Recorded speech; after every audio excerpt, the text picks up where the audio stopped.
During our previous lesson, we looked at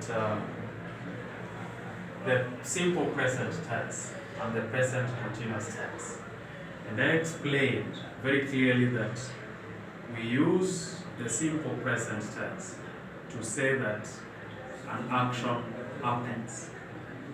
Now today, I would like to make some further clarification on the present continuous. Then after that, I'll give you more uses of the present continuous tense. Because we not only use the present continuous tense to say that an action is happening now, but also we use it in other ways. Now, we said in our previous video that we use this tense, the present continuous tense, to say that an action is happening now. That is one use. The second use, we say that we use this tense to say that there is a change that is being experienced. And we gave examples of verbs that are used. For example, becoming, getting, starting, and so forth. Now the other use, that is, we also talked about middle, or when you talk about being in the middle of an action. For example, there is a book I'm reading. That does not mean that you are reading the book at the moment, but when you say there is a book I am reading, that doesn't mean that you're reading the book now, but it means that you are in the middle of that action.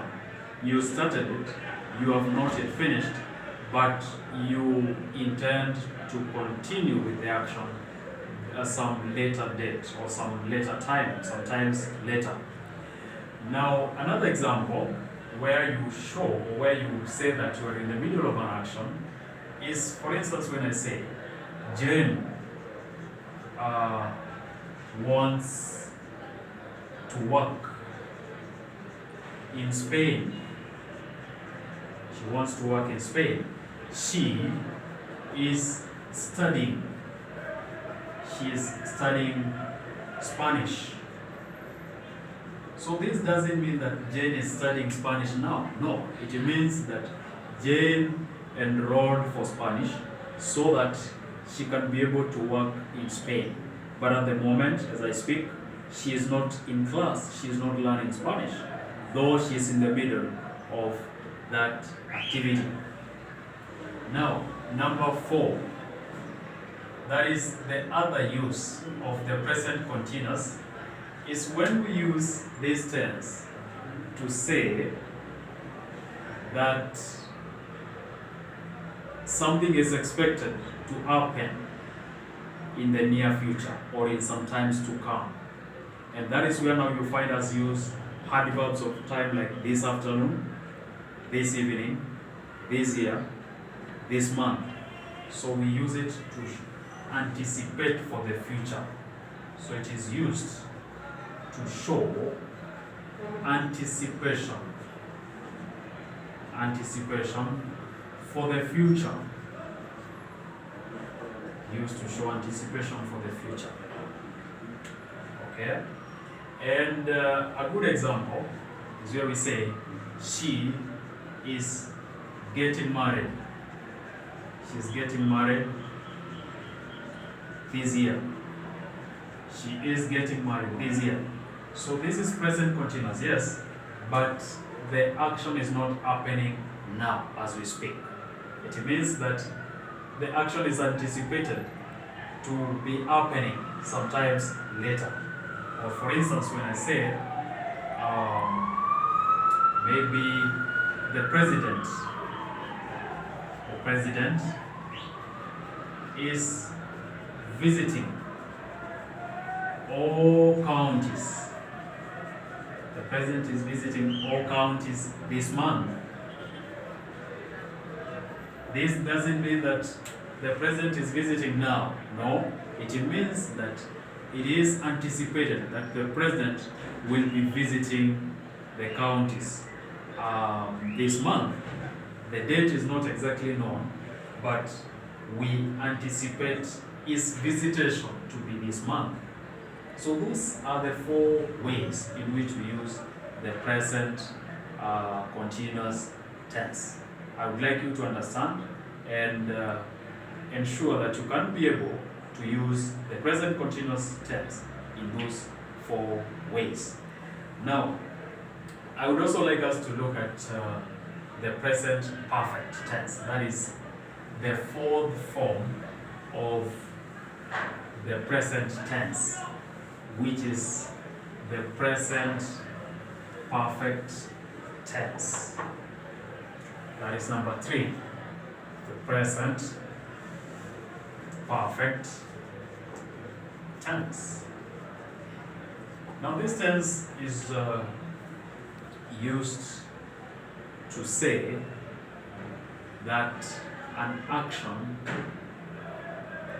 started and it has just been completed some few minutes before another action started or before another action starts. That is why we use auxiliaries like as and have.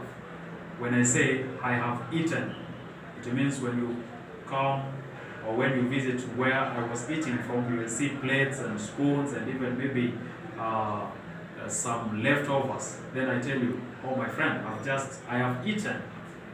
Okay?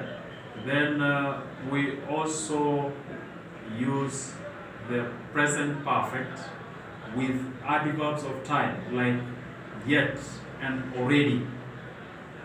Now already is used to say that an action happened earlier than expected. For example, when I say I have already eaten.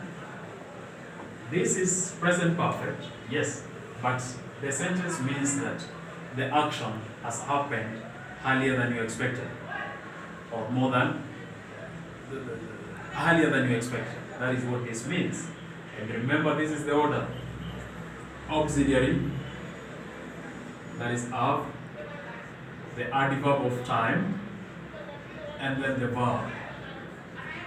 Don't say I already have eaten. That's wrong. The order should be I have already eaten. So the auxiliary comes first, the adverb, and then the verb. Now we also use yet to say that an action was, or the action is expected to happen, but it has not happened yet. And in most cases we use yet with a negative statement. For example, when I say he hasn't, or he has not, he hasn't arrived yet.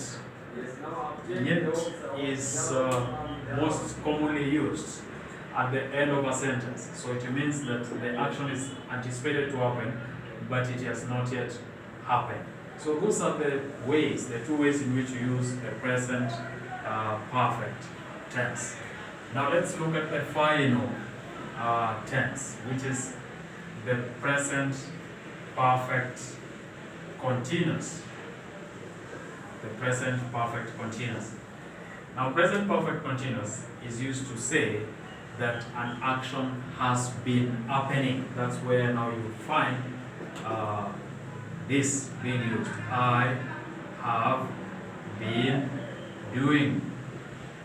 Now let me give an example. Assume I started traveling at 8 o'clock this morning. Okay? Then I traveled all the way up to maybe 2 p.m. Now, at 1 minute past 2 p.m., I will say I have been traveling. So, in between 8 o'clock and 2 p.m., I have been traveling. So, this means that an action has just ended some few minutes ago, probably 1 minute, 5 minutes, 10 minutes, but less than 30 minutes ago. So this is how we use the present perfect continuous to say that an action has been happening. Now remember, I can also use this tense to say that I have just stopped doing something but I anticipate to continue doing it. For example, I start painting this wall. I paint and then I decide to rest. After some time, somebody comes and then asks me, "Hey Peter, what have you been doing?" Then I tell the person, "I have been painting this wall." So it means I have not yet finished painting, but I just stopped to take a break and I will continue painting the wall. So those are the two ways in which we use the present perfect continuous. One, to say that an action has just ended some few minutes ago, and number two, to say that you've just given a break to an action, you're going to continue later. So that is, those are the four forms of the present tense. During our next lesson, I shall take you through the past tense. So thank you very much for this time. I would like you to continue learning online and change with the changing time, because that is what is happening and we cannot avoid it. So I shall upload an exercise on the system, on the portal, so kindly log on the system so that you can get the assignment. So thank you very much. I'll see you during our next lesson tomorrow.